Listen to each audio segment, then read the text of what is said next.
কি রে, তুই ক্যামেরা নিয়ে চলে এসেছিস? কি করছি বলে? দেখো, আমি ভিডিও করতে চাইছি না, এত ঠান্ডা পড়েছে। তো ওদের বায়নায় দেখো, আমি বাড়ি গেছিলাম না, তো এখানে কিছু লঙ্কা এনেছি। তো এই লঙ্কাগুলোর এখন চপ বানাতে হবে নাকি। তো বাইরে কিনতে গেলে খুব দাম নেয়, এক একটা 10 টাকা 15 টাকা করে নেয়। এই দেখো এই লঙ্কার চপগুলো, তো এখানে আমি ধুয়ে ধুয়ে করবো বলে সব এক এক করে কাটছি।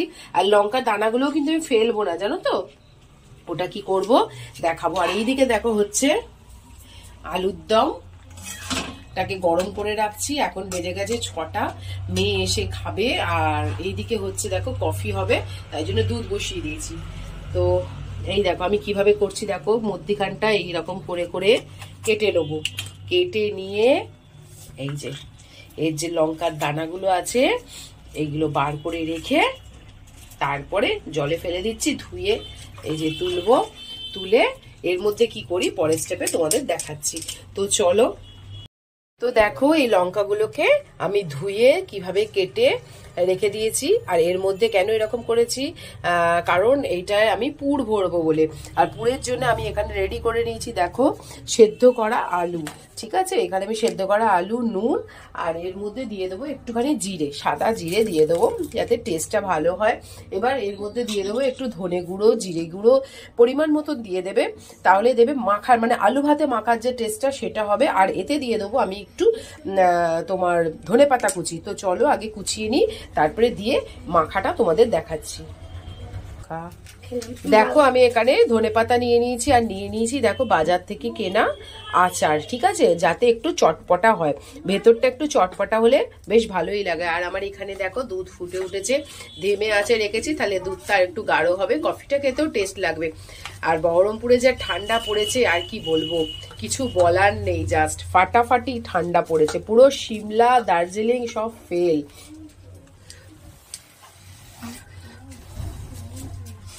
দুধটা একটু জাল হোক, আমি এখানে চটকিয়ে মেখে নিই, তারপরে আবার ফিরে আসছি। দেখো এখানে কেমন আমি পুর ভরে রেখে দিয়েছি লঙ্কার পকোড়া গুলোতে। দেখো কি করছে অত্যাচার, কখন ওদের ভেজে দেব। তো এগুলো করার পরে এবার চলো ব্যাটারটা রেডি করে নিই। ব্যাটারে বিশেষ কিছু দেবো না, বেসন, চালের গুঁড়ো এইসবই দিয়ে করব। আর অল্প একটু কালো জিরে দিলেই, আর অল্প একটু খাবার সোডা দিয়ে ব্যাটারটা দেখো কেমন করছিস। দেখছো কি অবস্থা। দেখো এখানে আমি ব্যাটার রেডি করে রেখে দিয়েছি, এটা স্টে টাইম দিয়েছি।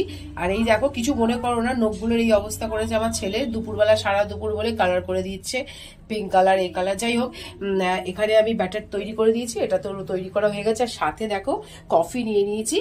তো চলো তো এগুলো ভাজতে থাকি। এখানে সাদা তেলও দিয়ে দিয়েছি, জাস্ট ভাজা স্টার্ট করব।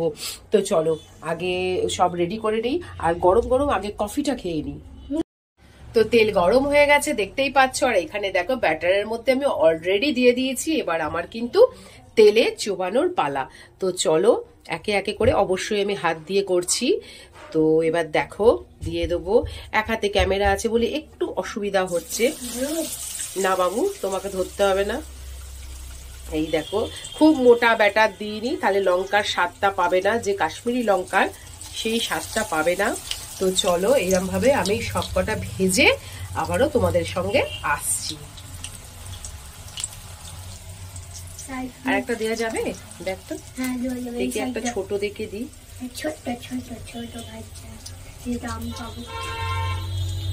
ছোট দেখে দিই।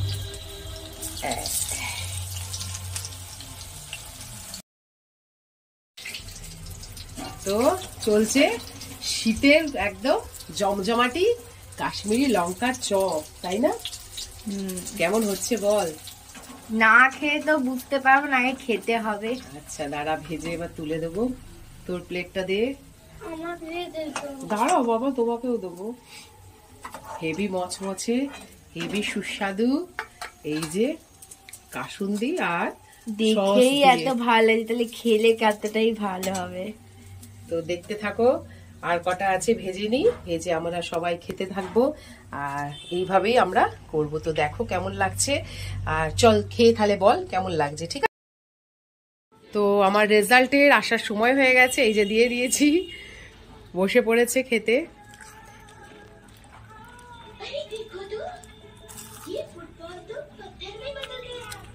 আওয়াজটা কর কর বরে, এক গাল নে, কেমন হয়েছে বল। আমি তখনই বলেছিলাম। আওয়াজটা দেখো, মানে এতটা ক্রাঞ্চি হয়েছে এই রেসিপিটা, আর ব্যাটারটাও এত সুন্দর। হ্যাঁ, একটা জিনিস, যখনই কোনো পকোড়া বা কিছু করবে, স্টে করে তারপরে পকোড়া ভাজলে ক্রাঞ্চি ভাবটা হয়। আমি একটু খাইয়ে দিই, একটু আওয়াজটা শোনো, কি সুন্দর আওয়াজটা। হুম, অসাধারণ।